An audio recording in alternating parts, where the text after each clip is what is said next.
نحن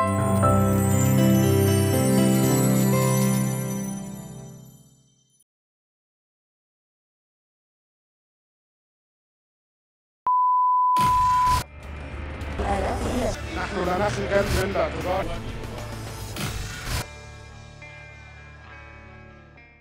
حلقتنا النهارده هتكون 3 حقائق و3 رسائل. الحقيقة الأولى إن أي نظام حاكم في العالم بيفقد شرعيته أول ما يرتكب جريمة. الرسالة الأولى لمحمد مرسي وخيرت الشاطر ومحمد بديع وكل قيادات جماعة الإخوان المسلمين اللي وجهوا أعضاء الجماعة للتظاهر عند الاتحادية، وحصل مذبحة يوم 5 ديسمبر ما بين المعتصمين اللي كانوا هناك ومؤيدينهم ومؤيدين قرارات الرئيس مرسي.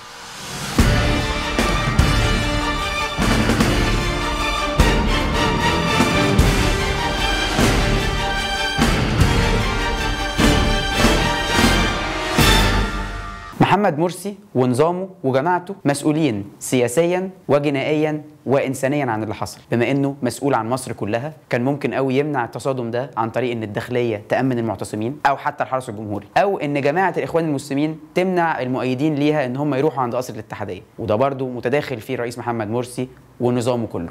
دم كل اللي راحوا من المصريين ايا كان انتماءاتهم، ما تقوليش شهيد الاخوان وشهيد الثوار، الشهداء كلهم والمصابين كلهم في رقبه محمد مرسي، وهتتحاكموا على اللي انتوا عملتوه ده سواء آجلا او عاجلا.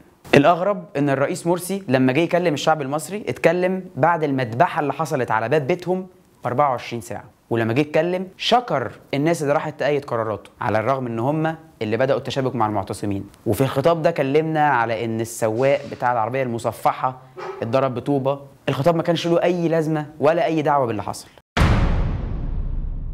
الحقيقة التانية إن مبدأ فرق تسد ومبدأ قضى أخف من قضى أكتر مبدئين ماشيين في السياسة المصرية من أيام الفراعنة.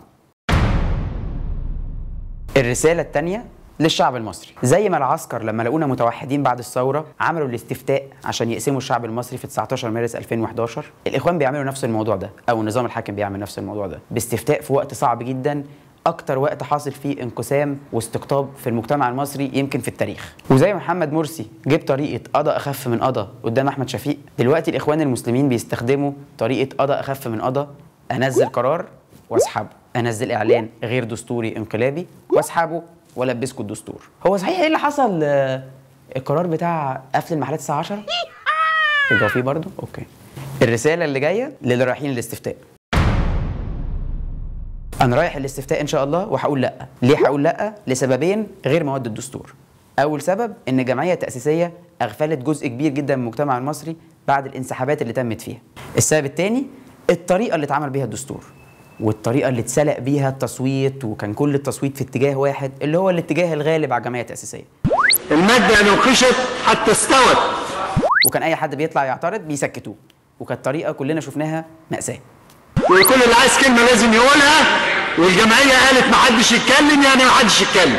هل أنت من المؤيدين لي ولحكمي وحكومتي تأييدا مطلقا؟ واخد بالك يالا؟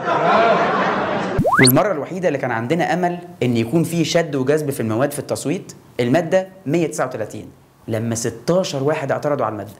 16 اتفضلوا، هنحسب بس نشوف ده عامل لنا مشكلة ولا لا. 16 واحد، 16 عضو. سنضطر إلى تأجيلها 48 ساعة. إيه؟ هعيد التصويت تاني، اللي رافض هذه المادة بعد اللي أنا قلته يرفع إيده. 1 2 3 4 4 فقط مش 16. بقى 4؟ بقى 4 وعدت المادة. خلونا نتفق ان مفيش دستور كل مواده حلوه، ومفيش دستور كل مواده وحشه، ولكن الدستور المره دي تقريبا 20% من المواد بتاعته فيها مشاكل من النوع الناسف. اللي يقول لك انا هروح اقول نعم على الدستور عشان بعد كده نغير المواد بتاعته، في ماده اسمها 218 بتقول لو عايزين نغير ماده من الدستور لازم تلتين مجلس الشعب وتلتين مجلس الشورى يوافقوا على تغيير الماده، وبعدين يطرحوها للاستفتاء الشعبي في خلال شهر، وان شاء الله نغيرها.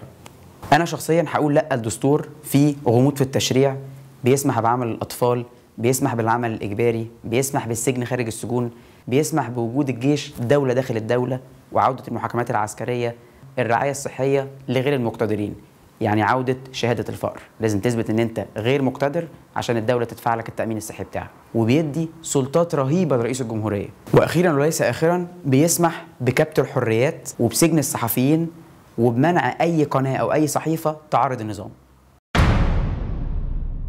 الحقيقه الثالثه ان مشكله مصر من ايام الفراعنه في اي عصر بتكون ما بين 100 ل 200 شخص هم اللي فاسدين وهم اللي في الحاشيه وهم اللي في الحكم، هم اللي مبوظين البلد وهم اللي مبوظين العيشه على بقيه الشعب المصري.